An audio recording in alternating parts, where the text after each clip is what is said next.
दोस्तों good Modi care morning. क्या बात है बरसात का मौसम आ गया हमारे यहाँ, तो बारिश झमाझम हो रही है। आप लोगों के यहाँ भी बारिश हो रही होगी खूब। और आज हम लोग बहुत फॉर्चुनेट हैं क्योंकि आज हमारे साथ एक ऐसे कपल आए हैं। बोलते हैं ना, बिहार और मुंबई का कनेक्शन बहुत पुराना है और वो लगातार कनेक्टिविटी बनी हुई है। और पहले बिहार में अपॉर्चुनिटीज कम होती थी, इस कारण से लोग मुंबई की ओर रवानगी करते थे। और चलिए आज तो बहुत सारे ऑप्शंस हो गए। तो हमारे साथ एक ऐसे कपल हैं जो बिलोंग तो बिहार से ही करते हैं, लेकिन अपनी नई जिंदगी के लिए, जिंदगी में बहुत कुछ पाने के लिए मुंबई की ओर रवानगी कर लिए थे। और लेकिन कुछ महीनों पहले हमारे साथ मोदी केयर बिजनेस में आए और आज आकर उन्होंने बहुत सारी उपलब्धियां की। उनकी स्टोरी, उनकी जुबानी आप सुनेंगे तो ज़्यादा अच्छा लगेगा। तो हम बुलाना चाहते हैं वसी अहमद कमर साहब को और सबिहा नाज मैम को।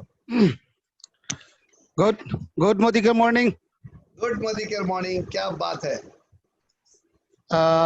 आज बहुत खुशी का दिन है, स्पेशली हमारे और हमारी टीम के लिए कि आज आपके इतने सक्सेस सेशन में हमें बुलाया गया है।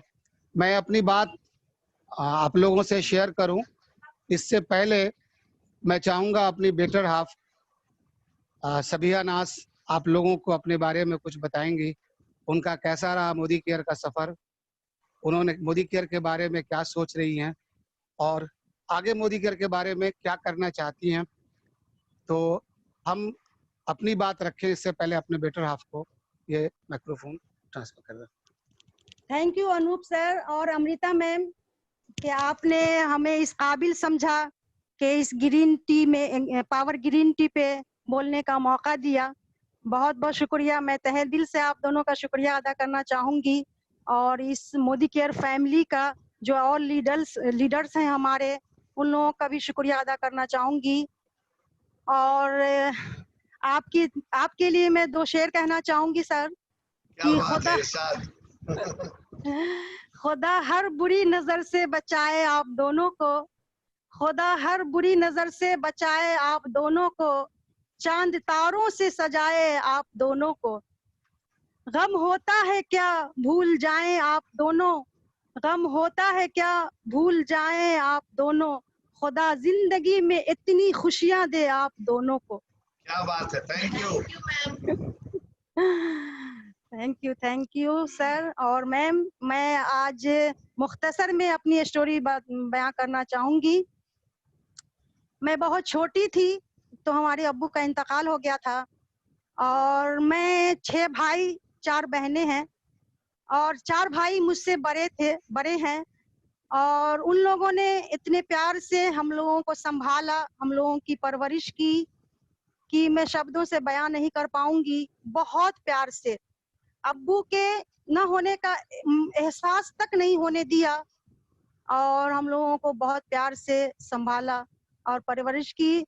और हम लोगों की तालीम जब मुकम्मल हुई उसके बाद मेरी शादी की बात शुरू हुई और हमारी अम्मी और हमारे भाईजान लोगों की ख्वाहिश थी कि कोई गवर्नमेंट टीचर, मतलब टीचर हो या कोई भी गवर्नमेंट जॉब में हो और उसका शहर में भी मकान हो, गांव में भी मकान हो और खुशहाल फैमिली हो, अच्छा खानदान हो, जो हर माँ बाप की ख्वाहिश होती है, वो मेरे भाईजान और अम्मी की भी थी।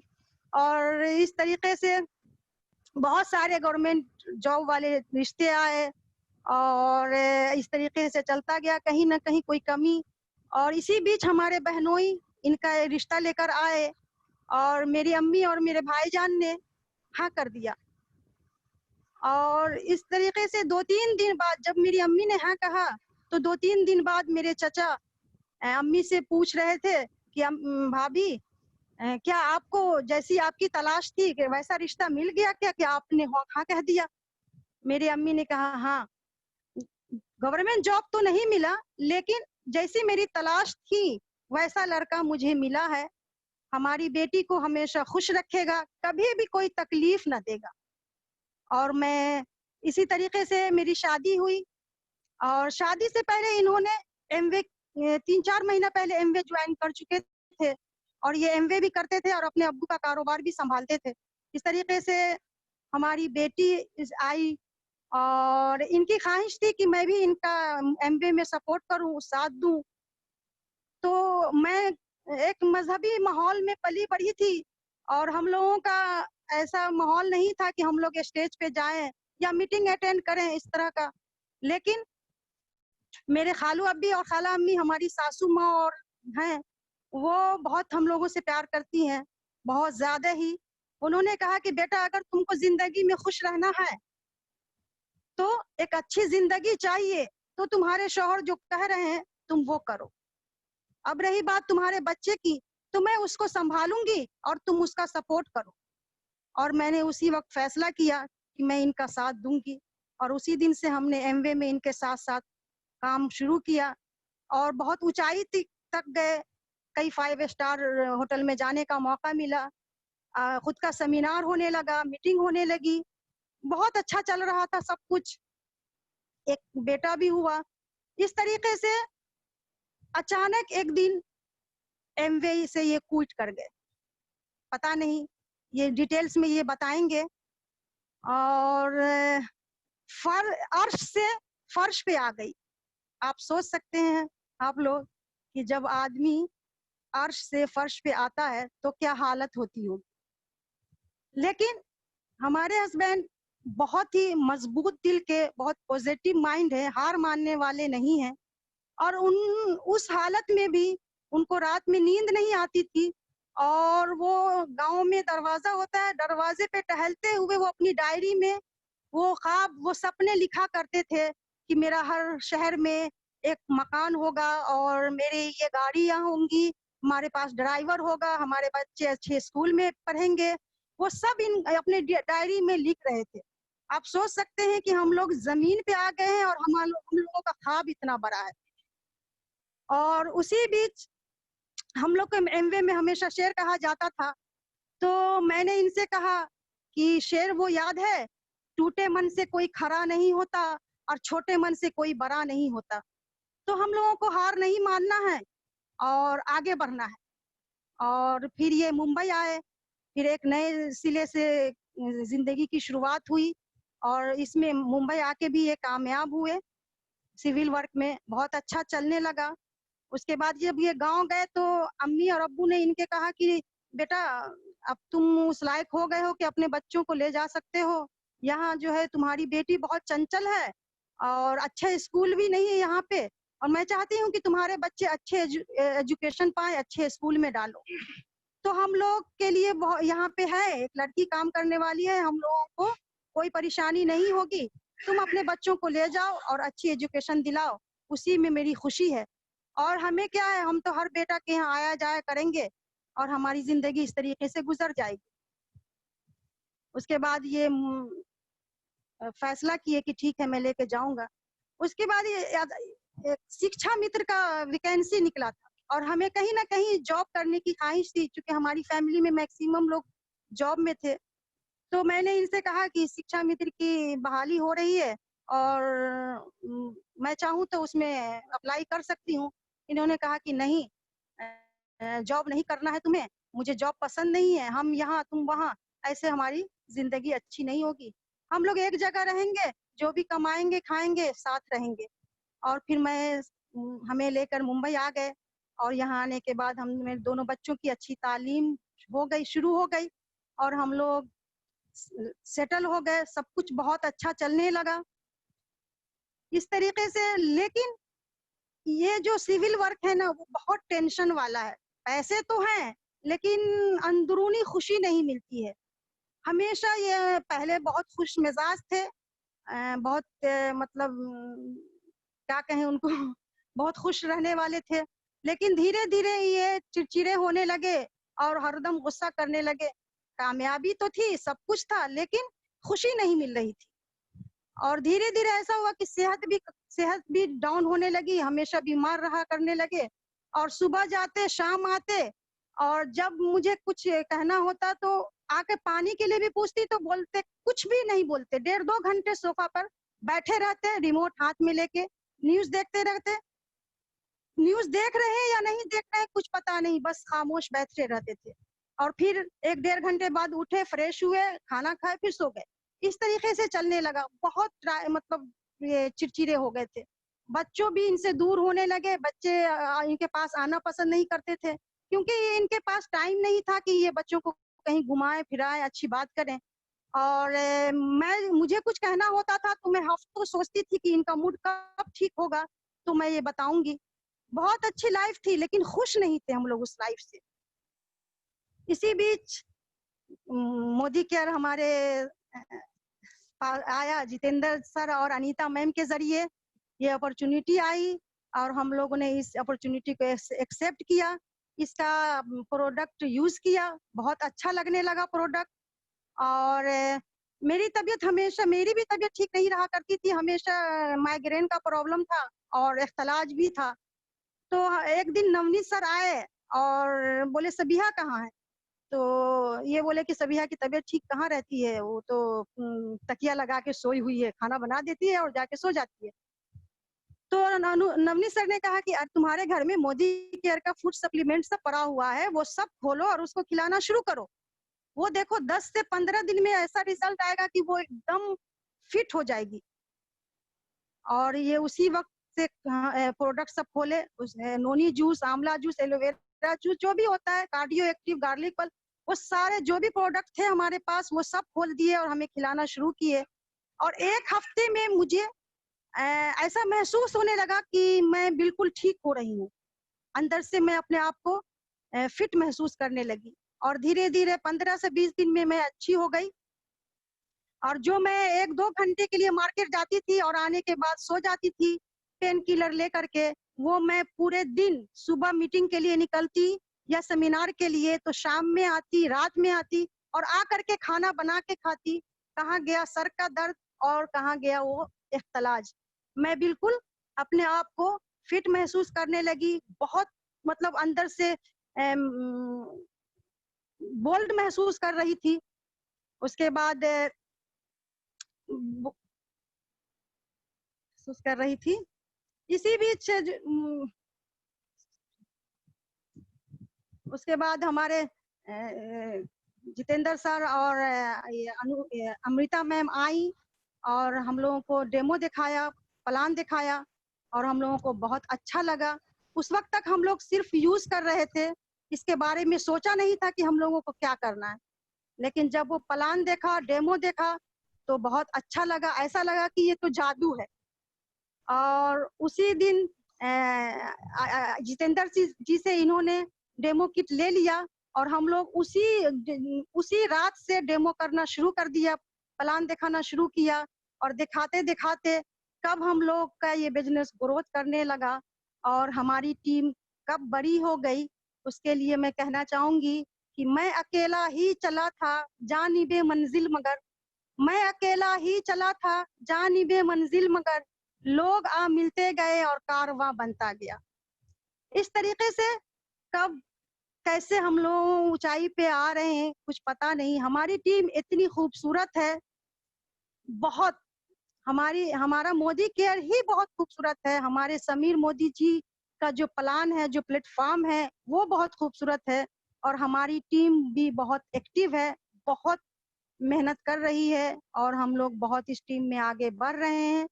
और खास के ये कोरोना पीरियड में मैं कहना चाहूंगी कि ये जो जूम मीटिंग के जरिए जो हमारे लीडर्स लोग ने मीटिंग और सेमिनार हम लोगों को दिखाया है और सुनाया है, उससे जो हमें बिलीव हुआ है, जो कॉन्फिडेंस हुआ है, वो मैं बता नहीं सकती हूँ। कि मैं पहले निगेटिव थी, उसके बाद धीरे धीरे पॉजिटिव होने लगी। और आज मैं ये कहना चाहूंगी कि हमारे हस्बैंड इसमें पार्ट टाइम है और मैं फुल टाइम करती हूँ। मुझे बहुत अच्छा लग रहा है। और हम अपने खास के लेडीज को कहना चाहूंगी कि वाकई ये मोदी केयर हम लोगों के लिए एक वरदान है। जो लेडीज हाउसवाइफ हैं, वो जो सोच भी नहीं सकती हैं कि मैं कुछ कर पाऊंगी, मैं कुछ अपने पाँव पे खड़े हो पाऊंगी, जो लेडीज कभी अपने हस्बैंड को कोई गिफ्ट नहीं दे सकती थी, वो आज इस मोदी केयर में आने के बाद हस्बैंड गिफ्ट देते थे, बड़े-बड़े गिफ्ट कार हो या बड़े-बड़े गिफ्ट, वो आज हमारी लेडीज इस मोदी केयर में आने के बाद अपने हस्बैंड को बड़े-बड़े गिफ्ट देना चाहती हैं और दे रही हैं। ये इस मोदी केयर का पावर है। इस मोदी केयर को मैं सैल्यूट करती हूँ और हर हाउसवाइफ के लिए ये मोदी केयर बेस्ट है। और इस मोदी केयर का की खूबी क्या है कि हम लोग मलेशिया क्वालीफाई किए थे और कोरोना की वजह से हम लोगों को ट्रिप नहीं मिला और मोदी केयर इस ट्रिप को जो है कैंसिल कर दिया और हम लोगों के हर वो मलेशिया ट्रिपर को अकाउंट में ट्रिप फंड डाल दिया गया है मोदी केयर की तरफ से। ये बड़ी खूबी है कि अगर आप नहीं जा रहे हैं, आपको नहीं ले जाया जा रहा है, तो आपका पैसा आपके अकाउंट में डाल दिया जा रहा है। ये बहुत बड़ी बात है। आज के डेट में कितने लोगों का बिजनेस जा रहा है, जो बिजनेसमैन हैं उनका बिजनेस खत्म हो रहा है, जो जॉब वाले हैं उनका जॉब जा रहा है और आज ये मोदी केयर एक ऐसा प्लेटफॉर्म है कि हम लोगों का बिजनेस चल रहा है और हम लोग बहुत खूबसूरत परिवार में हैं, बहुत खूबसूरत टीम में हैं, बहुत खूबसूरत लीडर्स लोगों के साथ इस बिजनेस को कर रहे हैं। तो मैं बहुत-बहुत शुक्रिया अदा करना चाहूँगी अपने लीडर्स का और अपने upline Jitendra sir, Amrita ma'am का कि उन्होंने इतना अच्छा प्लेटफ़ॉर्म मुझे दिया और मैं यहाँ पे हूँ और हमको सुन के, हमको देख के जो भी लेडीज़ हैं, जो चाहती हैं कुछ करना, वो भी अपने आप को प्रूव कर सकती हैं, साबित कर सकती हैं कि जब सबिहा एक हाउसवाइफ होकर के इस बिज़नेस को फुल टाइम कर सकती है, तो मैं क्यों नहीं? Thank you, all the best. हाँ, अभी आप लोगों ने मुझे मेरे बेटर आपको सुना और सच्ची बात ये है कि आज इस बिजनेस में मैं कहीं खड़ा हूँ, तो इसमें बहुत बड़ा रोल, बहुत बड़ा सपोर्ट सबिहा का है। मैं एक बिहार के छोटे से गांव में, छोटा सा गांव, खूबसूरत गांव, वहाँ मैं पैदा हुआ और जैसा कि गांव में होता है कि आसपास कोई बहुत अपॉर्चुनिटी नहीं होती, बहुत कुछ आपके सामने एग्जाम्पल नहीं होता। तो हेलो, एग्जाम्पल नहीं होता, लेकिन मैंने महसूस किया कि हमारे गांव में अब हमारे अब्बू के एक दोस्त थे डॉक्टर और वो मेरे घर पे जब आते थे तो बहुत उनका जो है वो आओ भगत होता था, बड़ी इज्जत होती थी। उनको देख करके ऐसा लगता था कि आज इन डॉक्टर साहब के साथ इज्जत भी है, पैसा भी है, शोहरत भी है, लोग बहुत इज्जत करते हैं। कहीं ना कहीं वैसा डॉक्टर, मैं मालूम नहीं था कि डॉक्टर कैसे बना जाता है, ऐसा समझ में आता था जो इंजेक्शन और दवाएं देते हैं वो डॉक्टर होते हैं और डॉक्टरों की इज्जत होती है। फिर अचानक से एक दिन मेरी अम्मी की बहुत ज्यादा तबीयत खराब हो गई और उनको देखने के लिए, दिखाने के लिए बाहर से डॉक्टर को बुलाया गया था जो कि बहुत बड़े डॉक्टर थे। और जब वो मेरे घर पे आए मुझे मेरी अम्मी को देखने के लिए, तो मैं ये देख के हैरान रहा कि जो हमारे गांव में सबसे इज्जत वाले डॉक्टर साहब थे, वो जो डॉक्टर बाहर से आए थे वो कम उम्र के थे और ये कम उम्र में उनके होने के बावजूद हमारे जो गांव के डॉक्टर थे वो उनका बैग उठा करके आगे आगे चलते थे, उनसे उनके आगे पीछे करते थे, उनको सर सर करके बुलाते थे। तो फिर मेरा जो है वो ड्रीम वो शिफ्ट हो गया कि ये मैं शहर वाला मुझे जैसा डॉक्टर बनना है। और ऐसे ही कुछ ड्रीम था कि डॉक्टर बनना है, मालूम नहीं कैसे बना जाता है।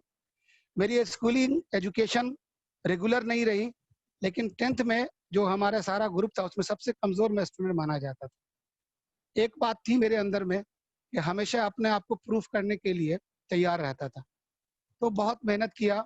उस जमाने में जिस तरह का एग्जाम होता था, पास तो सब कर जाते थे, लेकिन फर्स्ट डिवीजन लाना, टॉप होना एक बड़ी बात होती थी और उसको चैलेंज के रूप में लिया, फर्स्ट डिवीजन से पास किया। फर्स्ट डिवीजन से पास करने के बाद इत्तेफाक से उन्हीं दिनों में हमारे गांव के, अब तो मैं ये नहीं कहूँगा कि मैं मेरे गांव के हैं, मैं ये कह सकता हूँ कि अब मैं उनके गांव का हूँ। एक बहुत बड़े बिग ड्रीमर अशफाक करीम साहब ने मेडिकल कॉलेज खोला कटिहार में और उस वक्त में भी, आज के डेट में 60-65 लाख रुपया उस कॉलेज का डोनेशन है, लेकिन उस वक्त में भी 3-3.5 लाख रुपया डोनेशन। लेकिन उन्होंने अपने फैमिली के बच्चों के लिए सिर्फ 90-95,000 में एडमिशन के लिए उन्होंने अनाउंसमेंट किया था कि यार कोई लेना चाहे तो एडमिशन ले सकता है।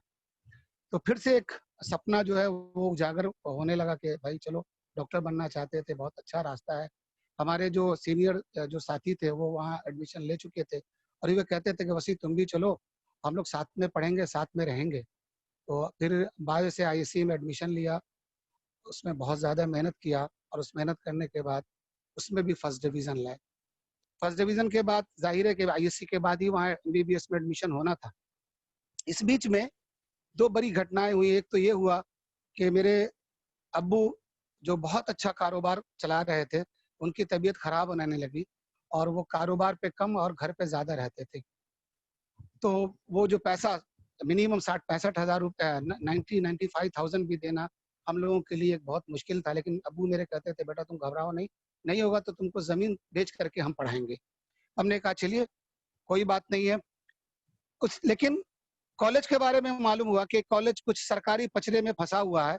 2 साल से उस बच्चे का जिन बच्चों का एडमिशन हुआ है, उसके किसी भी एक सेमेस्टर का एग्ज़ाम नहीं हुआ है।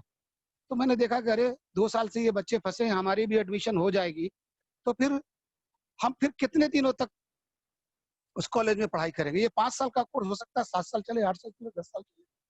फिर इतने दिनों तक पढ़ाई करने के बाद हो सकता है कि हम हमारी कोई हमें सपोर्ट नहीं कर पाए उतने दिनों तक। फिर हमारे बाद छोटे और भाई भी हैं। ये सब देख कर के दिल मेरा टूट गया और मैं एक दिन अपनी बहन और बहनोई के यहाँ मुंबई आया, कुछ बहुत बड़े-बड़े सपने लेकर के कि नहीं अब मुझे पढ़ाई नहीं करना है, लेकिन पैसे कमाने हैं। यहाँ आकर के पता चला कि भाई मुंबई में तो पैसे हैं लेकिन बहुत ज़्यादा टफ लाइफ़ है, बहुत संघर्ष है। लोगों ने बताया कि भाई मुंबई से ज़्यादा पैसा गल्फ़ में है, लेकिन गल्फ़ में पैसा कमाने के लिए कुछ टेक्निकल एजुकेशन होना या टेक्निकल हैंड होना ज़रूरी है।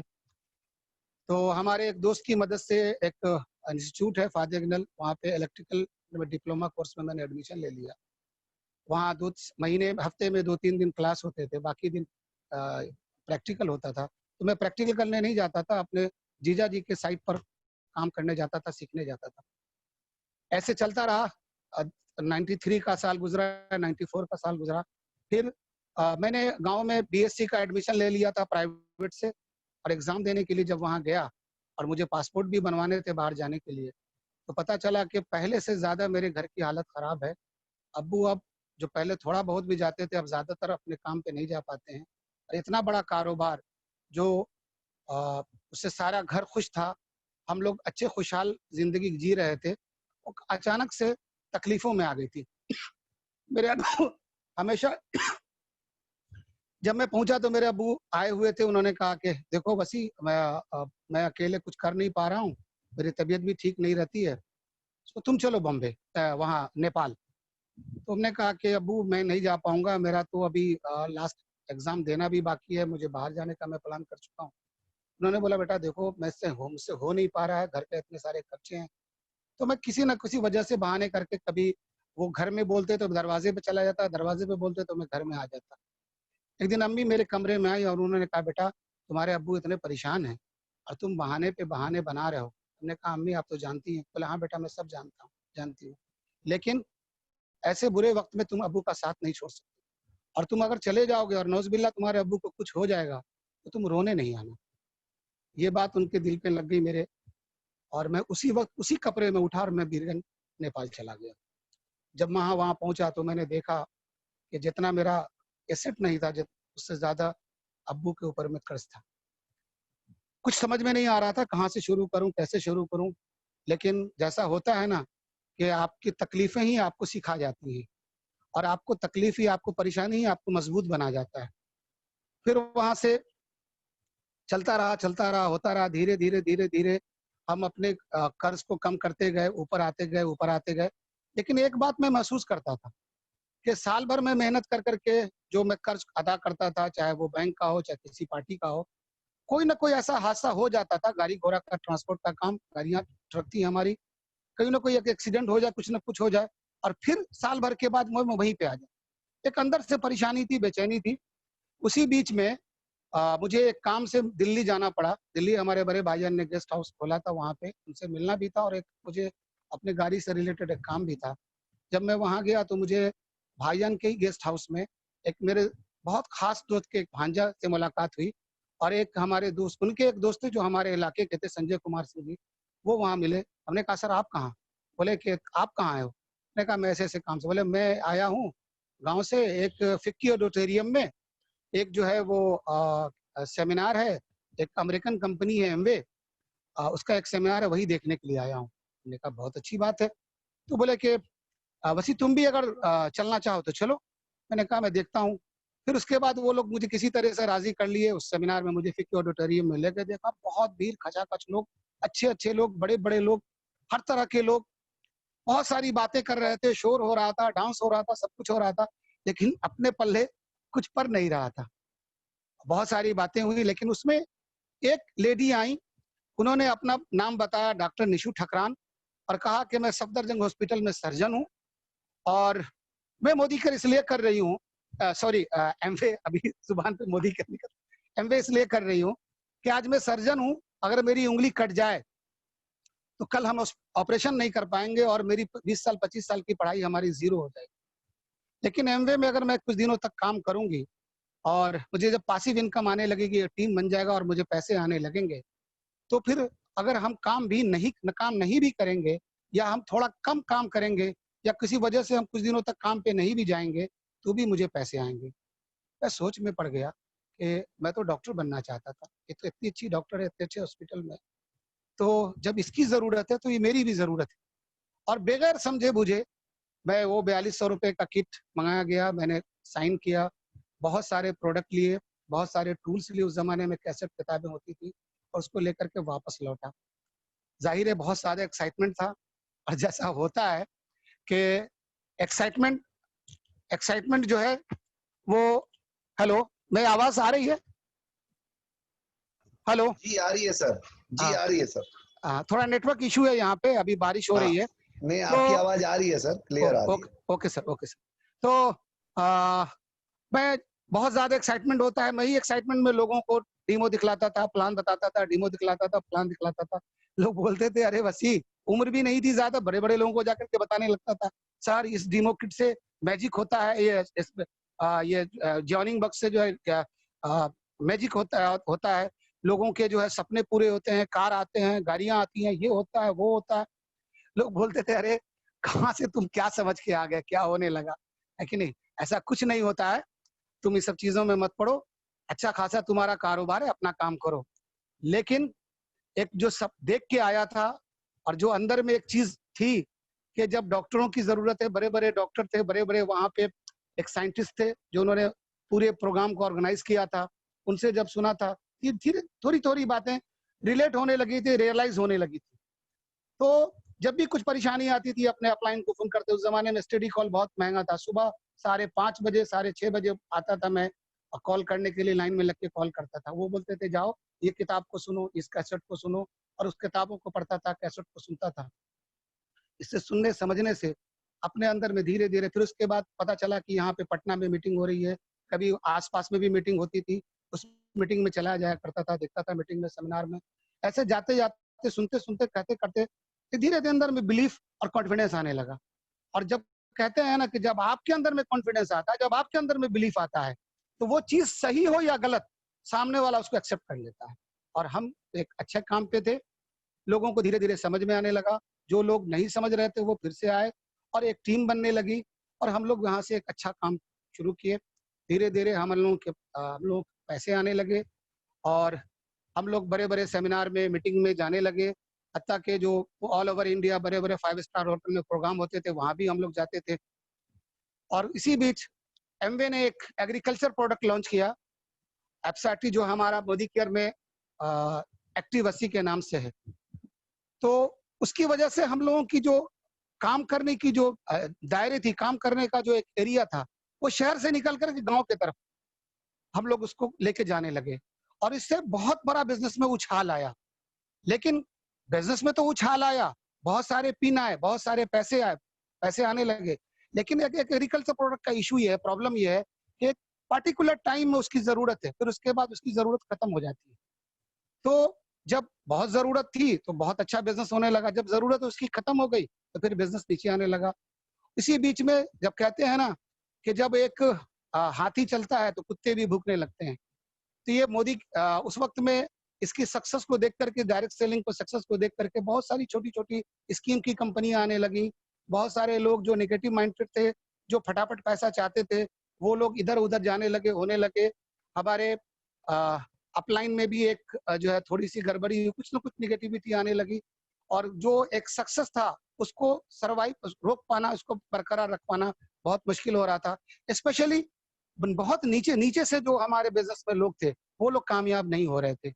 ये सब देखते समझते हुए, बहुत सारी चीज़ों को करते हुए, फैमिली हो गई थी, बच्चे हो गए थे, उसको उसके खर्चे थे।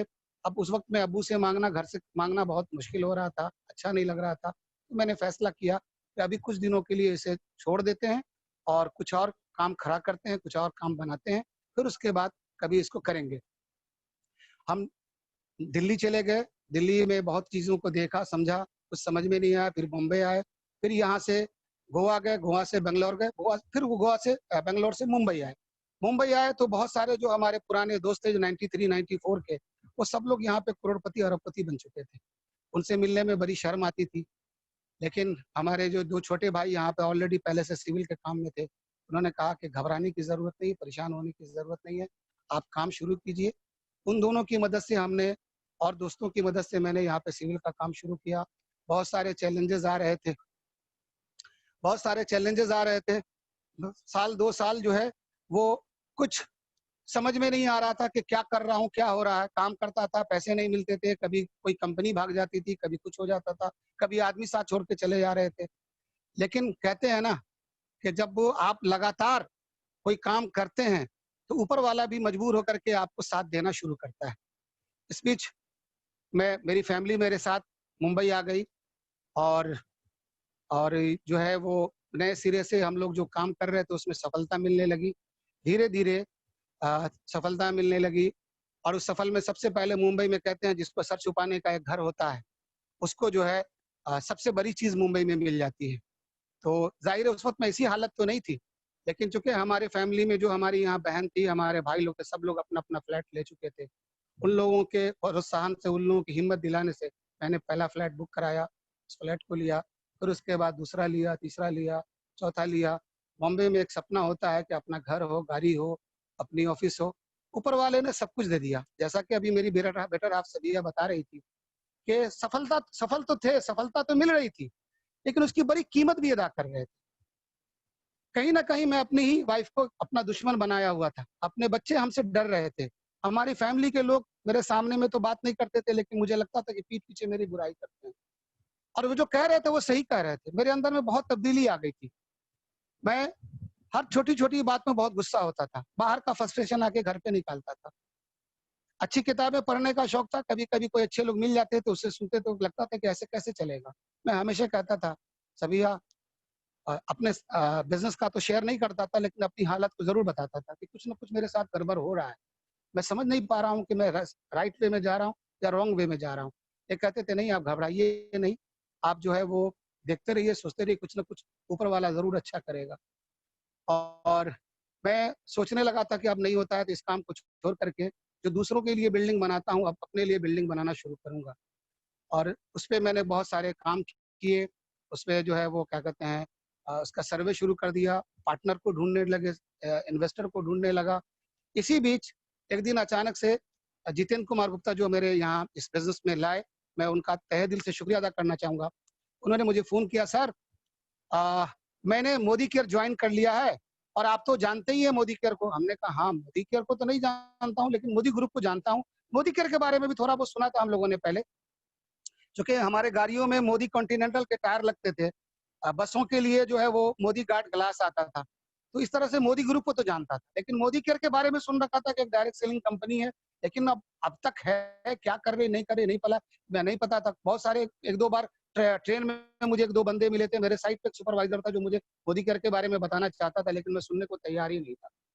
जितेंद्र जी का फ़ोन आया, बोले, "सर ऐसी-ऐसी बात है, आप एमवे का प्रोडक्ट तो यूज़ करते हैं और आप जो कुछ भी क्वालिटी प्रोडक्ट यूज़ करते हैं, वो क्वालिटी प्रोडक्ट है मोदी केयर में और ये जो है आपको वही प्रोडक्ट, वही क्वालिटी प्रोडक्ट 100% सेटिस्फैक्शन गारंटी वाला आपको आधे रेट में मिलेगा।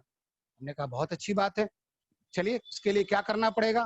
बोले कुछ नहीं करना पड़ेगा, आधार कार्ड, पैन कार्ड आप भेज दीजिए। मैंने मिसेज़ का आधार कार्ड, पैन कार्ड भेज दिया। शायद उन्होंने आईडी लगा दिया, मुझे मालूम भी नहीं। उसके बाद मुझे एक ग्रुप में उन्होंने जॉइन कर दिया टीम मिशन में। उसमें कुछ वीडियोज़, कभी पिक वो सब आ रहे थे, कुछ डेमो दिखलाते थे, कुछ होते थे। 2-3 महीना ऐसे निकल गया, मुझे भी टाइम नहीं मिलता था, वो भी नहीं आ पा रहे थे। एक दिन हम मुंबई में किसी काम से गए हुए थे। अच्छा, जितेंद्र जी का फ़ोन है, "सर कहाँ हैं आप?" हम कहा, "मैं मुंबई में हूँ।" "सर मैं भी अंधेरी में हूँ।" हमने कहा, "बड़ी अच्छी बात है।" बोले, "सर मिलेंगे क्या?" हम कहा, "ज़रूर मिलना चाहेंगे।" तो हमने कहा कि भाई मिलेंगे ज़रूर, लेकिन हमको जो आपने बताया था मोदी केयर के प्रोडक्ट के बारे में, मैं ग्लूकोसामिन खाता हूँ, मुझे ऑस्टियोआर्थराइटिस का कुछ इश्यू है। बड़ी-बड़ी बिल्डिंगों में ऊपर चढ़ना-उतरना पड़ता है, जिसकी वजह से मुझे प्रॉब्लम होता है। मैं एमवे का वो ग्लूकोसामिन खाता हूँ, ₹3369 एमआरपी है। आप बता रहे थे ₹1460 का है, मैं उसको ज़रूर ट्राई करना चाहूँगा। बोले, "सर आ जाइए।" पहुँचा उनके पास तो बोले, "सर अभी तो एमएससी बंद हो गई है, एक दूसरी जगह चलते हैं।"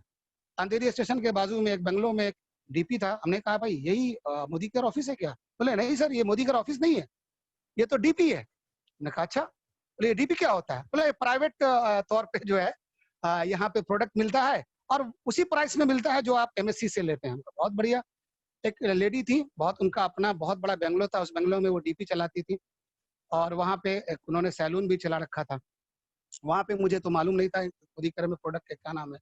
तो मैं बोलता था भाई मुझे एसेड दे दो, तो वो सब अपना ये दे रहे थे, क्या कहते हैं वाशमेट, क्या कहते हैं अ पाउडर और वाशमेट जो है वो क्लीनर दिया। ऐसे ही मैं कुछ और नाम लेता था कि मुझे ये दे दो, तो वो दे देते, ये दे दो। ऐसे करते-करते मैं बहुत सारा सामान छाँटने लगा। बीच-बीच में अनीता मैम जो कहती थी, "सर आप रहने दीजिए ना, अगले महीने भी प्रोडक्ट लेंगे ना, आप लॉयल्टी में आ जाइएगा, आपको ये भी नहीं पड़ा।" हम कहा, "भाई लॉयल्टी-वॉयल्टी मुझे समझ में नहीं आ रहा है, मुझे दे दीजिए, कम से कम महीना 2 महीना तो ये प्रोडक्ट ज़रूर चलेगा।" और ऐसे करके मैंने ₹9000 का एमआरपी में प्रोडक्ट लिया और शायद ₹7200 मुझे 2 कार्टून प्रोडक्ट हुआ, मैं लेके घर आया। और उन दिनों में बहुत ज़्यादा कुछ आउटसाइड में मेरा काम चल रहा था, तो मैं ज़्यादा उसको खोल के देख नहीं सका, लेकिन कुछ-कुछ सामान खोल के मैंने इधर-उधर फैला दिया था। हमारे घर में वो सामान यूज़ होने लगा। मेरी वाइफ़ को राइस बरन तेल, मेरी अम्मी को राइस बरन तेल बहुत अच्छे लगने लगे। हमारी वाइफ़ को इसके क्या बोलते हैं अ अ, चाय पत्ती बहुत अच्छे लगने लगी। हमें उसका साबुन बहुत अच्छा लगता था। मेरे बच्चों को इसका जो है वो फ्रेश मोमेंट टूथपेस्ट बहुत अच्छा लगता था। हमारे घर में सोसाइटी के लोग आए, तो एक आए तो वो घी उठा के ले गए, बोले बहुत अच्छा है। एक आए तो साबुन उठा के ले गए, एक टूथपेस्ट उठा के ले गए, बोले बहुत अच्छा है, मैं यूज़ करके देखता हूँ और अच्छा होगा तो पैसा दूँगा। हम कहा कोई बात नहीं, अच्छा होगा तो मुझे आप वापस कर दीजिएगा, यहाँ तो 100% अ, हेलो, सर आवाज़ आ रही है? बिल्कुल आ रही है सर, बिल्कुल हाँ, आ रही है। आज नेटवर्क पुअर है, जिन लोगों को आवाज़ नहीं आ पा रही है, वो वेट करें। ठीक आवाज़ है। एकदम मस्त आ रही है, बोलिए सर। Okay sir. तो वो जो है क्या बोलते हैं कि मैं वो लोग प्रोडक्ट लेके गए और हमसे फिर पूछने लगे, "सर ये प्रोडक्ट और कहाँ मिलेगा?" हमने कहा, "यार मुझे भी नहीं मालूम है, मैं तो अंधेरी से लेके आया हूँ।" एक जितेंद्र सर हैं हमारे दोस्त, नहीं होता है तो मैं उनको कभी बुलाता हूँ। हमारे घर में भी प्रोडक्ट जब खत्म होने लगे तो मैंने जितेंद्र जी को फ़ोन किया, "सर हमारे घर के सारे प्रोडक्ट सब खत्म हो गए, मुझे इसके और सब प्रोडक्ट ऑर्डर देना चाहते हैं। कहाँ मिलेगा?" बोले, "सर प्रोडक्ट कहाँ मिलेगा, मैं खुद लेके आता हूँ।" ठीक है। हेलो? हाँ सर, तो हम खुद प्रोडक्ट लेके आते हैं। ये फिर से 2 कार्टून प्रोडक्ट लेके आए। इत्तेफ़ाक से हमारी सोसाइटी की मीटिंग चल रही थी, संडे का दिन था। तो जो लोग वो हमारे घर से प्रोडक्ट लेके गए थे, वो लोग भी वहीं बैठे हुए थे। हमने कहा, "देखिए साहब, ये आ गए, मोदी केयर वाले हैं। आप लोग पूछना चाह रहे थे प्रोडक्ट कहाँ से मिलता है, कैसे मिलता है, ये आपको बताएँगे।" इतना बोलना था कि जितेंद्र सर जो है वो बैग से अपना डेमो किट निकाले और वहाँ पे सब लोगों को डेमो दिखलाना शुरू किया। सबसे पहले तो चौंकने की मेरी बारी थी। फिर हमारे साथ और भी जो लोग बैठे हुए थे, सब लोग उछल-उछल के देख रहे थे, "अरे! ये क्या हो रहा है? अरे! ये क्या हो रहा है? ये क्या हो रहा है?" और थोड़ा-सा हम जो चेयरमैन की कुर्सी पर ऐसे ऐसे बैठा हुआ था, तो धीरे-धीरे मैं आगे बढ़-बढ़ के देखने लगा। ये बात यूज़ कर रहा था, बातें तो सब चीज़ें तो समझ में आ रही थी। लेकिन ये ऐसा यूनिक है कि जो हम किसी को डेमो करके दिखला सकते हैं, लोगों को चौंका सकते हैं, लोगों को साक्षात प्रूफ कर सकते हैं, ये बड़ी अनोखी बात लगी। उसके बाद जब सब लोग देखे, तो थोड़ा बहुत उन्होंने बताया कि भाई आप जो है उनको शायद कहीं जल्दी थी, उन्होंने कहा कि भाई इसमें आप यूज़ करते हैं तो ये बेनिफिट है, ये बेनिफिट है। और उसके बाद खाना बना हुआ था ऊपर, तो हम लोग ऊपर लेके आए और उनमें से जो लोग बैठे हुए थे जो प्रोडक्ट तीनों यूज़ किए थे, उन लोगों ने बोला सर हम लोग मोदी कर ज्वाइन करना चाहेंगे और इसका प्रोडक्ट यूज करना चाहेंगे। तो मुझे बड़ी हैरानी हुई कि ये लोग फ्री में प्रोडक्ट लेके गए थे, बार-बार मांग रहे थे, ज्वाइन करके पैसे से खरीदना चाहते हैं। जितेंद्र जी ने कहा ठीक है, आप लोग आधार कार्ड, पैन कार्ड लाइए। फटाफट उन लोगों ने आधार कार्ड, पैन कार्ड दिया। उसमें हमारे सोसाइटी के सेक्रेटरी सचिन बाला सोनावले थे और भी 2-3 लोग थे। फटाफट उन्होंने आधार कार्ड, पैन कार्ड दिया और उन लोगों की ज्वाइनिंग जब होने लगी तो जितेंद्र जी मेरे तरफ मुस्कुरा के देख के बोले, सर आप तो कहते थे कि मैं नेटवर्क नहीं करूंगा, मैं प्रोडक्ट ही यूज करूंगा। तो अब इन लोगों की ज्वाइनिंग होने वाली है, मैं आपके नीचे लगा दूं या अपने नीचे लगा लूं? मैंने कहा भाई आए मेरे यहाँ हो, खाना मेरे यहाँ खाओगे और ज्वाइनिंग अपने नीचे कर दोगे? बोले नहीं सर ऐसे ही मजाक कर रहा है कि नहीं, ऐसे ही मजाक कर रहा हूँ। फिर हमने कहा कैसे ज्वाइन? हमका जैसे भी हो कर दो, कहीं भी कर दो, तो एक के नीचे तीनों की ज्वाइनिंग हो गई। ज्वाइनिंग हो गई, वो लोग जाकर के प्रोडक्ट लाए, यूज करने लगे। तो उनको जल्दी थी। हमने कहा सर उसके बारे में ये बताओ, अगर हम लोगों को बताएंगे तो इससे हमें क्या फायदा मिलेगा? बोले सर अभी तो जल्दी है, मुझे जाना है, कल मुझे कहीं बाहर जाना है, तो अभी मुझे जाने दीजिए। हम कहा ठीक है, अगले नेक्स्ट संडे आप आएंगे? बोले नहीं नेक्स्ट संडे भी नहीं आएंगे, मुझे कहीं और मीटिंग में जाना है। उसके अगले संडे आप ऐसा कीजिए कि कुछ लोगों को बुला के रखिए और हम जो है आएंगे तो वहां उन लोगों को बताएंगे, तो आप भी देख लीजिएगा, समझ लीजिए, कागज पेन और डायरी लेके बैठिएगा और नोट कर लीजिए। बहुत बढ़िया, अब तो पहले अकेले थे, अब तो 3 लोग हो गए और वो चले गए। लेकिन जब जाने लगे स्टेशन पे, जब हम छोड़ने गए तो हमने कहा भाई एक बात बताओ ना, ये जो तुम जादू की पिटारी लेके चल आए थे, ये मुझे दे दो। बोले क्यों? हम कहा मैं खुद करके देखूंगा कि सच में कुछ ऐसा होता है या तुम्हारी कुछ कारीगरी थी, आपकी कुछ कारीगरी। बोला ठीक है सर कोई बात नहीं, आप ले लीजिए। बोले आपके घर में तो बहुत सारा प्रोडक्ट है, मैं इसमें से जो मैं निकाल लेते हैं प्रोडक्ट, आपको सिर्फ जो इसके स्टेरिक्लीन ये सॉरी बेटाडीन वगैरह जो है वो आपको मैं दे देता हूँ, आप खुद से इसको करके देखेंगे। लेकर के आया, मुझे अंदर से बेचैनी थी, रात में बैठ करके खुद से लाल हरा पीला साबुन का दूध इसका करता था और देख देख के चौंकता था। उनका बहुत बढ़िया। फिर मैं अम्मी को बैठा के दिखलाया, सभिया को दिखलाया, बच्चों को दिखलाया, सब लोग हंसने लगे, अरे क्या हो रहा है? मैंने कहा चलो बहुत बढ़िया, एक अच्छा सा काम मिल गया है, बोरिंग थी लाइफ में, किसी को कुछ ना कुछ बताएंगे, शाम अच्छे से गुजरा करेगा। ऐसा ही होता रहेगा, लोगों को बताते रहे, कुछ लोग हाँ करते थे, कुछ लोग ना करते थे, कुछ लोग मजाक उड़ाते थे। इस बीच में कैसे कैसे मुझे खबर हो गई, मेरे बड़े भाईजान को जो दिल्ली में प्रोफेसर हैं, वो कहने लगे अरे वसी तुम्हें क्या हो गया है, ये क्या तुम जो है तेल साबुन का काम फिर से शुरू कर, ये जो है अभी तुम्हारी अच्छी खासी लाइफ चल रही है। हमने कहा भाईजान आप इसका मजाक उड़ा रहे हैं तेल साबुन का, आपको पता है कि टाटा इतना बड़ा आदमी है, वो सुई से लेकर के हवाई जहाज तक ट्रक तक बनाता है, हवाई जहाज भी बनाने के बारे में सुन रहा हूँ। उसको क्या गरज गया है कि वो जो है नमक बनाता है और आपसे कह दे कि मसाला बना रहा है। हमारे हिंदुस्तान का ही नहीं, एशिया का सबसे रिचेस्ट आदमी मुकेश अंबानी, उसको क्या गरज गया है कि वो जो है वो सब्जी बेच रहा है। तो आप इसको बेचने को और इस काम को आप बुरा समझ रहे हैं, आपके नजर से ये बुरा है, लेकिन जहां तक मैं समझता हूँ कि जो लोग बिजनेस करते हैं, एफएमसीजी में डील करते हैं, वो बड़ा कारोबार खड़ा कर लेते हैं।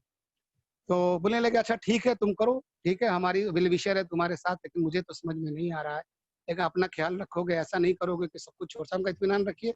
पहली मर्तबा जब मैं एमवे में गया था तो ये हमारे लिए बाई चांस था, लेकिन अब जो मैं इसको कर रहा हूँ तो बाई चॉइस कर रहा हूँ। पहले जो मैं था तो मुझे इतनी समझदारी नहीं थी और ना मुझे उतनी जानकारी थी। अब इस बीच में जो हमारे तजर्बे हुए, जो ठोकरें लगी हैं, उससे कुछ न कुछ हमें नॉलेज है, कुछ समझदारी है। और जब मुझे पता है कि इसमें बहुत सारे लोग जो कहीं पहले भी कामयाब थे और कहीं और काम कर रहे थे, वो आज मोदी केयर में आकर के बहुत सक्सेस हैं और हमारी जो अपलाइन टीम है कि नहीं, तो ये बाय चॉइस जो हमने जो है इस मोदी केयर को स्टार्ट किया है, तो हमें सपोर्ट है इसमें। हम जानते हैं कि हम एक अनूप सर हैं जो पहले वो भी एमवे में कामयाब थे, नवनीत सर हैं जो एमवे में कामयाब थे, बहुत ऐसे रविश रस्तोगी सर हैं कामयाब थे, आज मोदी केयर में आकर के बहुत झंडा गाड़े हुए हैं, बहुत कामयाब हैं और उनकी वजह से बहुत सारे लोग कामयाब हो रहे हैं। ऐसे ही चलता रहा, करते रहे उल्टे सीधे तरीके से, मुझे तो समझ में नहीं आता था, न किसी को कुछ बता पाता था, बस ये एक डीमो करके दिखलाता था। उसी बीच कई सारे लोग ज्वाइन हो गए और वो दिन इंतजार का गुजरा। हम लोग जब ये आने वाले थे, 17 या 18 फरवरी का दिन था, हम लोग तैयारी करने लगे, लोगों को बुलाने लगे और 25-30 लोगों को हम लोगों ने कुर्सी नीचे लगाई। उससे एक दिन पहले मैंने जितेंद्र सर को फ़ोन किया, सर कल हम लोग मीटिंग रखे हुए हैं, आप आ रहे हैं ना? बोले, हाँ सर, मैं आ रहा हूँ। हमने कहा बहुत बढ़िया, आप आ रहे हैं। तो लेकिन जितेंद्र सर ने आहिस्ते से कहा कि सर एक थोड़ी-सी प्रॉब्लम हो गई है। क्या प्रॉब्लम हुआ है? बोले, सर मैं घर में गिर गया हूँ और मेरे कंधे में, शोल्डर में चोट लग गई है। डॉक्टर को दिखाने आया हूँ मैं, वहीं हॉस्पिटल में हूँ। वो कह रहा है एक्स-रे करने के लिए। लेकिन आप घबराइए नहीं, आप मीटिंग रखिए, हम ज़रूर आएँगे और मीटिंग हम ज़रूर लेंगे। हम कहा चलिए ठीक है। कल होकर के हम लोग सारी तैयारी कर ली, चूँकि पहली मर्तबा हमारे बिल्डिंग में लोग आ रहे थे। बेहतरीन नाश्ते का इंतज़ाम किया, चूँकि हम 3 लोग थे करने वाले, सारे लोग मिल कर के जो है लोगों को कॉल किया और वक़्त से पहले लोग आकर के बैठने लगे। तो 11 बजे उनके यहाँ से ट्रेन चलती है जो हमारे यहाँ 1 सवा 1 बजे पहुँच जाती है। जब 1 सवा 1 बज हाँ, इस बीच में 11 बजे मैंने 2 बार ट्राई किया, जितेंद्र जी का फ़ोन नहीं लग रहा, फ़ोन नहीं लग रहा, फ़ोन नहीं लग क्या हुआ? हो सकता है ट्रेन में होंगे इस वजह से फ़ोन जो है नहीं लग रहा होगा, है कि नहीं? जब 1 सवा 1 हुआ, हम कहा अब तो ट्रेन आ गई होगी स्टेशन पे, पता किया तो ट्रेन आ गई। वो कहा अभी तक घर पे नहीं आया। तो क्या हुआ भाई? फ़ोन लगाया, तो एकदम मरेली सी आवाज़ में कह रहे हैं, "सर, मैं तो नहीं आ सकता।" मैं क्यों? बोले, "वो मैं तो अब हॉस्पिटल में हूँ। डॉक्टर ने कहा है, एक्स-रे हुआ तो उसमें बताया कि आपके शोल्डर की हड्डी टूट गई है, मेरा ऑपरेशन होगा और उसमें जो है वो स्टील लगाया जाएगा।" अब उनके साथ क्या हुआ था वो तो उनके साथ हुआ था, लेकिन मेरे साथ जो हुआ था वो मैं बयान नहीं कर सकता। मैं किसी तरीके से गिरते-पड़ते ऊपर अपने 4th फ्लोर में आया और सबसे जो शांति की जगह होती है बाथरूम, वॉशरूम में जाकर के बैठा और वहाँ बैठ के सोच रहा हूँ, अब क्या होगा? 1 बज गया है, 2 बजे लोग आने वाले हैं, क्या बताएँगे? क्या क्या कहेंगे? इतना प्रमोट किया है, लोगों से क्या कहेंगे कि क्यों नहीं आए और हम क्या बताएँगे? इस बीच सबका फ़ोन आने लगे, "कहाँ है वसी जी? कहाँ है वसी जी?" दरवाज़े पे नॉक होने लगा, "निकलो बाहर निकलो।" मैंने कहा, "अरे!" मैं किसी तरीके से बाहर निकला तो हमारे पीछे से देखा कि खड़े हैं सचिन जी। बोले, "सर क्या हुआ?" हम कहा, "सर क्या बताऊँ? जितेंद्र सर जो एक्सीडेंट कर गए थे, डॉक्टर ने कहा है कि उनका जो है वो हाथ में जो है वो ऑपरेशन होगा, ये होगा, वो अब नहीं आ पाएँगे।" बोला, "अरे सर! ऐसा कैसे होगा? मुझे नंबर दीजिए, मैं फ़ोन करता हूँ।" हम कहा, "लीजिए नंबर।" इन्होंने फ़ोन किया, वो वहाँ से एक वीडियो बना करके भेज दिए कि देखो भाई मैं हॉस्पिटल में पड़ा हूँ। बोले, "सर अब तो कुछ भी नहीं हो सकता हम।" जितेंद्र लेकिन सर वहाँ से हमियत बढ़ा रहे थे कि सर आप घबराओ नहीं, आपके पास जो जीमो किट है, आपके घर में बहुत सारा प्रोडक्ट है, आपने बहुत सारे प्रोडक्ट को यूज़ किया है, आपको कुछ नहीं करना है, बस डीमो दिखला देना है और अपना पर्सनल एक्सपीरियंस शेयर कर देना है और ये बता देना है कि इसमें जो है वो डिस्काउंट मिलता है, ऑफर प्रोडक्ट मिलता है, जो भी आपको टूटा-फूटा आप समझ रहे हैं ना कि आपको नहीं आता है, ये सामने वाला जो बैठा रहेगा उसको क्या मालूम है कि इसमें आपको क्या आता है, आपको क्या बताना और क्या नहीं बताना। इसी तरीके से मुझे आज हँसी आ रही है कि मैंने क्या बताया होगा, लेकिन उसी उल्टे-सीधे बातों से ही 7 लोगों की जॉइनिंग। दोस्तों मज़ा आ गया। एक अपने अंदर में कॉन्फिडेंस आया कि नहीं ये काम चल सकता है, हो सकता है और मुझे जो ऐसा लग रहा था कि नहीं ये नहीं हो पाएगा, एक बिलीफ आने लगा। मैंने जितेंद्र सर से फ़ोन पे बात करने लगा किसी दिन, सर आप कैसे हैं, क्या हैं, नहीं हैं? मुझे अब इसके बारे में थोड़ा-सा डिटेल्स जानना है और लोग पूछ रहे हैं कि भाई ऐसे क्या कर सकते हैं कि इसमें बहुत सारा जो है पैसा आएगा, आप जैसा बता रहे हैं, आप जैसा आप वीडियो दिखलाते ही दिखला रहे हैं, किताबों में बता रहे हैं, ऐसा क्या हो सकता है? लेकिन चूँकि मुझे खुद नहीं मालूम था, तो मैं क्या बताता? जितेंद्र सर को एक दिन मैं देखने के लिए पहुँचा इसी बहाने हॉस्पिटल में, देखा यहाँ लेटे हुए हैं, इत्तेफ़ाक से हम लेट हो गए थे, हॉस्पिटल का टाइम आउट हो गया था। उन्होंने कहा, "सर मैं आपको ज़्यादा इसके बारे में तो नहीं बता सकता, मैं भी नया-नया हूँ, बहुत ज़्यादा इसके बारे में जानकारी नहीं रखता हूँ। बस हमें अनूप सर ने कहा डेमो दिखलाओ और लोगों को प्रोडक्ट यूज़ कराओ, जो ब हम भी वही कर रहे हैं, आप भी वही कर रहे हैं।" हमने कहा, "सर नहीं, मुझे जो है वो बहुत सारे लोग अब बहुत सारी बातें सवाल करते हैं, मैं इसके बारे में अब डिटेल्स में जानना चाहूँगा कि नहीं क्या करूँ, कैसे करूँ कि जो उन लोगों को कामयाबी मिली है, वो मुझे भी कामयाबी मिले।" जितेंद्र सर ने कहा, "एक काम कीजिए आप अनूप सर" मैं आकर के एक दिन अनूप सर को फ़ोन किया, "सर ऐसी-ऐसी बात है।" बोले, "सर वेलकम है, मुझे पता चल गया है कि आप मोदीकर में आ गए हैं, बड़ी खुशी की बात है। आप जो है अगर आपके घर पे आने का प्रोग्राम है, तो आप आ जाइए। पटना में एक बहुत बड़ा इवेंट होने जा रहा है जिसमें 40 से 50,000 लोग आएँगे।" हमने कहा, "अरे वाह!" मैंने फटाफट वाइफ़ से मशवरा किया, इसी बहाने मुझे सब देखने समझने को मिल जाएगा। तो अपनी वाइफ़ ने कहा, "ठीक है, आप चले जाइए।" मैं फटाफट फ्लाइट का टिकट लिया और पहुँच गया पटना। इत्तेफ़ाक की बात है, उस दिन मुलाकात नहीं हुई, दूसरे दिन हमें एक मीटिंग में पटना में जाना था, गाँव आने के बाद। तो वहाँ एक उसी इलेक्शन का ज़माना था, हमारे प्रधानमंत्री का वहाँ पे एक रैली थी, जिसकी वजह से प्रोग्राम कैंसल हो गई और हम उस मीटिंग में नहीं जा सके।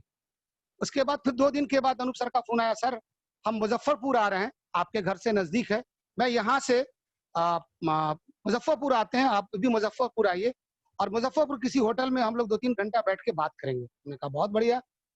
हम लोग पहुँचे, हम लोग निकले घर से, अनूप सर भी अपने टाइम से निकले और एक फिक्स टाइम था 11 साढ़े 11 बजे में मुज़फ्फ़रपुर में हम लोग मिलेंगे।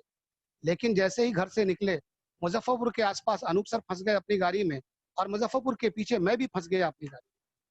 पूरा वो कुछ उस ज़माने में किसी पार्टी का ये था, एजिटेशन था। सड़कों पे गाड़ियों को रोके हुए थे, टायर जला रहे थे, बड़ी मुश्किल थी, बगैर खाए-पिए सब लोग परेशान थे। और ऐसे करते-करते जो 11 बजे मुलाकात होने वाली थी, वो हम लोग भगवानपुर में 6 बजे शाम को उसी के आस-पास मिले। अनूप सर भी बहुत परेशान थे। उनके साथ में हमारे चॉकलेटी एएसएम संजय राउतरे सर भी थे। उन्होंने कहा, सर मैं भी बहुत परेशान हो गया हूँ, बहुत थका हुआ हूँ। आप भी इसी तरीके से परेशान दिख रहे हैं। एक काम कीजिए, आप किस चीज़ से? हम कहा, सर मैं अपनी गाड़ी से आया हूँ। बोले, सर एक काम कीजिए, आप जो है ये गाड़ी छोड़ दीजिए और मेरी गाड़ी में चलिए मोतिहारी। मैंने कहा, सर मैं मोतिहारी ऐसे तो नहीं जा सकता, गाड़ी मेरी कहीं और खड़ी है, मैं तो रेलवे लाइन क्रॉस करके आया हूँ आपसे मिलने के लिए। मुझे उससे बात करनी पड़ेगी, क्या वो वापस जा सकता है गाँव? तो हमने कहा, सर एक काम कीजिए, आप निकलिए, मैं बात करता हूँ, अगर वो तैयार हो जाएगा तो मैं आऊँगा। बोले ठीक है। मैं गया, जो वो तो ड्राइवर नहीं था, मेरे गाँव का ही एक लड़का था, मैंने उससे बोला, बेटा ऐसी-ऐसी बात है, क्या मोतिहारी चलोगे?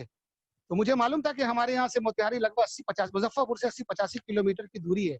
मैंने कहा कि इतना बताऊँगा तो सामने वाला डर जाएगा। हमने कहा हाँ 35-40 किलोमीटर होगा। बोला ठीक है, चलते हैं ना अंकल, क्या मुश्किल है? हमने कहा चलो।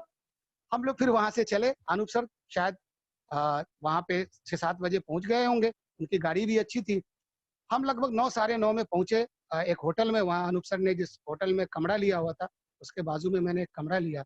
वहाँ देखा बहुत सारे लोग आए हैं अनूप सर से मिलने के लिए। 1 निकल रहे हैं, 2 आ रहे हैं, 2 निकल रहे हैं, 4 आ रहे हैं, भीड़ लगी हुई है। मैंने कहा यार हमें कब मौका मिलेगा?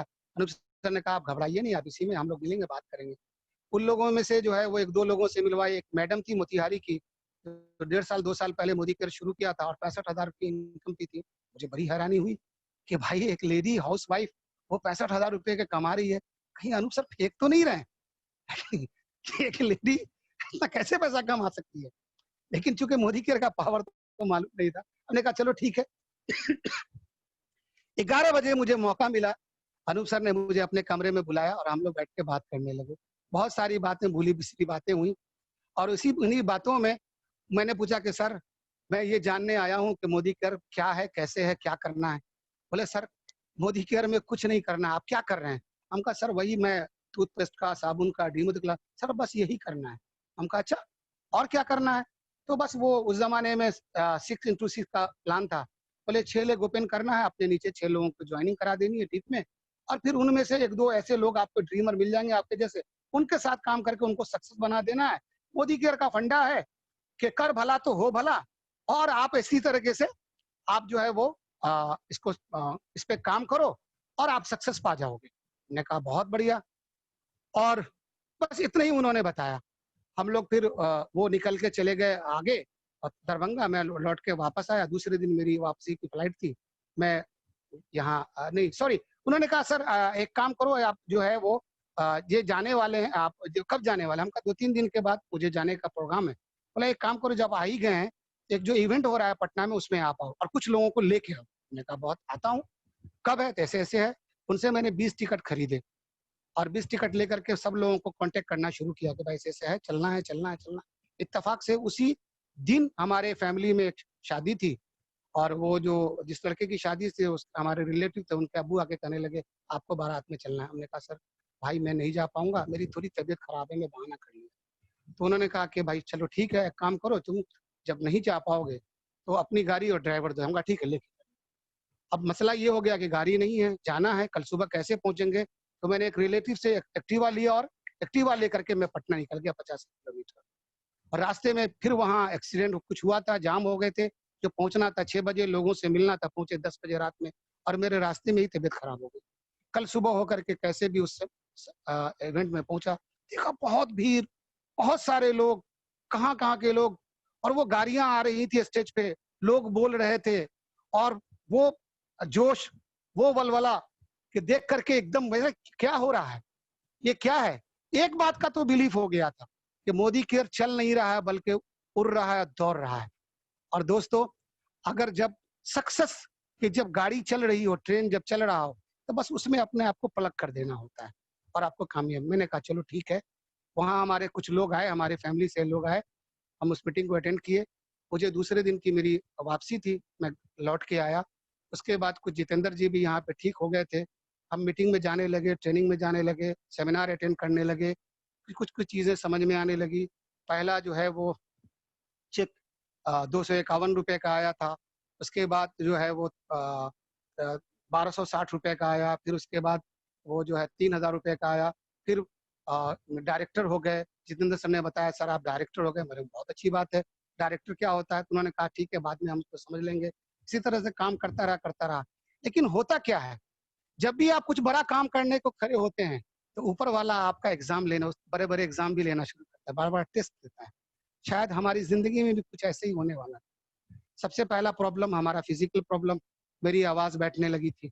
मैं उसके लिए बहुत परेशान था। मेरा 2 बार टॉन्सिल का ऑपरेशन हुआ है। मैं जाके डॉक्टर को दिखा, उसने बोला सर आप जो है वो शायद ज़्यादा बात करते हैं और इस बात करने की वजह से आपकी आवाज़ बैठती है, तो आप आवाज़ जो है थोड़ी धीरे रखें। दूसरा चैलेंज हमारे कारोबार में, हमारे सिविल के काम में हम कुछ फेसबुक वगैरह पे कुछ डाल देते थे, तो उसकी वजह से लोगों को खबर होने लगी। हमारे जो क्लाइंट्स हैं वो लोग ये समझने लगे कि हम जो है वो मोदी केयर अब जो है वो छोड़ देंगे। सॉरी, सिविल छोड़ देंगे, सिविल का काम छोड़ देंगे, फुल टाइम मोदी करेंगे। उसकी वजह से कुछ हमें कुछ प्रॉब्लम होने लगी। नए प्रोजेक्ट नहीं मिल रहे थे। कुछ हमने 1-2 जगह पैसे इन्वेस्ट कर रखा था, वहाँ भी बहुत सारे चैलेंज आने लगे। अब एक साथ में बहुत सारे चैलेंज हैं, लेकिन एक बहुत अच्छी बात ये है अपने मोदी केयर की एक डायरेक्ट सेलिंग की, कि अगर हम कहीं डगमगाते हैं और कहीं परेशान होते हैं, तो हमारी जो अपलाइन होती है, वो हमारा उस वक़्त में हाथ करते हैं। उस वक़्त में हमारे अनूप सर मुंबई आए, हमारे हमारे हमें बताया, सिखाया, समझाया। उसके बाद हमारे जो हैं वो क्या कहते हैं जितेंद्र सर ने हमें बताया, और हम लोगों को एक बहुत अच्छी चीज़ बताया था, वो ये था कि 10 कोर स्टेप, आप 10 कोर स्टेप फॉलो करो, और 10 कोर स्टेप जो है अपने अंदर भी फॉलो करो और अपने ग्रुप में भी फॉलो कराओ। जब ये फॉलो कराओगे, तो आपके जो है बिज़नेस बुलेट की स्पीड से बढ़ने लगेगी। तो उसमें सबसे पहला ये था कि आप 100% प्रोडक्ट यूज़र बनो। दूसरा ये था कि आप जो है 1 तारीख से लेकर के 10 तारीख के बीच में आप अपना 100 पीवी कर लो, और चूँकि जब तक आप इसको एज़ ए बिज़नेस नहीं लोगे, सीरियसनेस आप नहीं दिखाओगे, तो आप इसमें बहुत कामयाब नहीं हो सकते। तीसरा जो है, वो ये था कि आप एक मैजिक कॉर्नर बनाओ। मैजिक कॉर्नर बनाओ, और इसमें जो है डिस्प्ले में बहुत सारे प्रोडक्ट को रखो। लोग जब तुम देखोगे, खुद देखोगे, दूसरे देखेंगे, तो बिलीफ आएगा। और एक मैजिक बॉक्स, चौथा था कि एक मैजिक बॉक्स लो, और लोगों के जो है वो क्या कहते हैं अपने साथ अपने लोगों को मीटिंग में ले जाओ, सेमिनार में ले जाओ, बीबीएस में ले जाओ, ट्रेनिंग में ले जाओ। उसके बाद ये था कि आप आ, कुछ इसमें और एक स्टेप ये था कि आप जो है अपने ग्रोइंग अपलाइन से जो है हर महीने काउंसलिंग करो, और अपनी प्रॉब्लम बताओ, अपना जो दिक्कत आ रही है उसको शेयर करो, फिर आपको एक रास्ता मिल जाएगा। एक उसमें एक और बहुत खूबसूरत जो है वो बहुत बढ़िया एक पॉइंट था कि आप जो है वो वादे के पक्के रहो, अकाउंटेबिलिटी हो। जनरली क्या होता है मार्केट के कामों में, बाहर के कामों में, जितना झूठ बोलो, जितना धोखे दो, उतने कामयाब हो।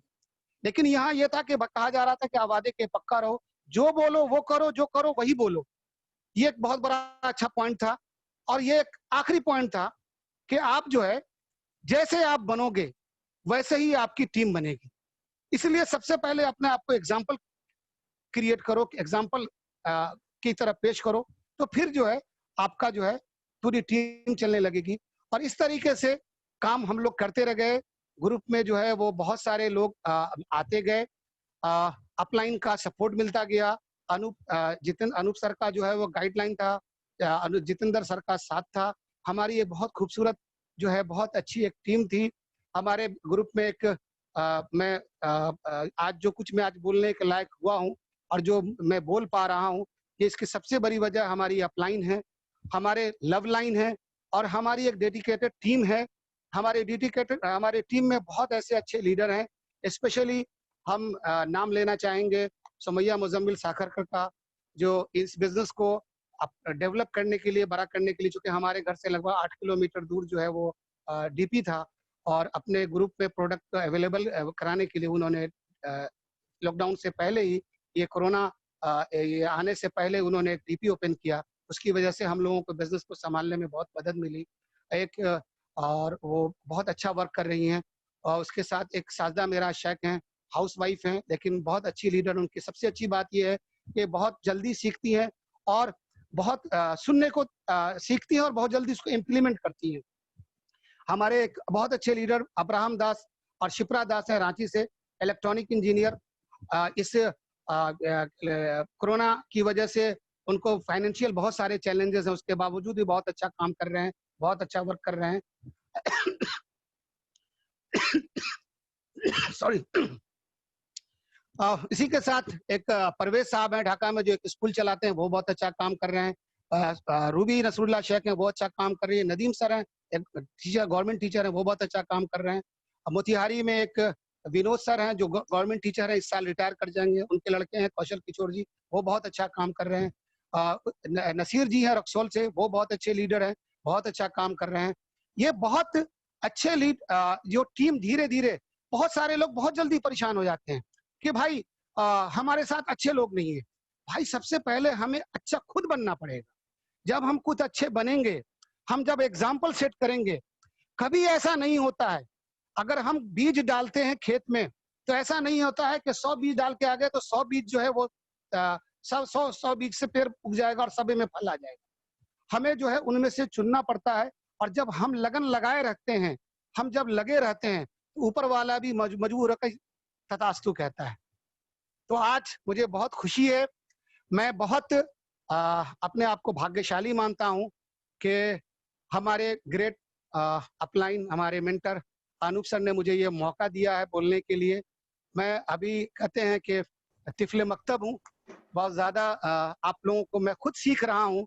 मैं आप लोगों को क्या बता सकता हूँ, बस ये है कि जब उन्होंने कहा कि आप आकर के मुझे आपको कुछ अपनी स्टोरी शेयर करना है, हो सकता है कि आप हमारी कुछ बातों से, हमारे इसमें बहुत सारे व्यूअर्स हैं जिनको रिलेट कर पाएंगे और वो समझ पाएंगे। हम आप सभी लोगों का बहुत तहे दिल से शुक्रिया अदा करना चाहेंगे और एक बात कहना चाहेंगे कि चूंकि हमारी जिंदगी में अभी भी बहुत सारे चैलेंज हैं, कुछ तो सबसाइड हो रहे हैं और चैलेंजेस आते रहेंगे। वो एक बात है ना कि फलक को जिद है बिजलियां गिराने की, फलक को अगर जिद है बिजलियां गिराने की, तो हमें भी जिद है यहीं आशियां बनाने की। बहुत बहुत शुक्रिया, बहुत बहुत धन्यवाद आप सभी लोगों का, जिन्होंने मुझे बहुत प्यार दिया है, मुझे सुनने के लिए इतना वक्त दिया।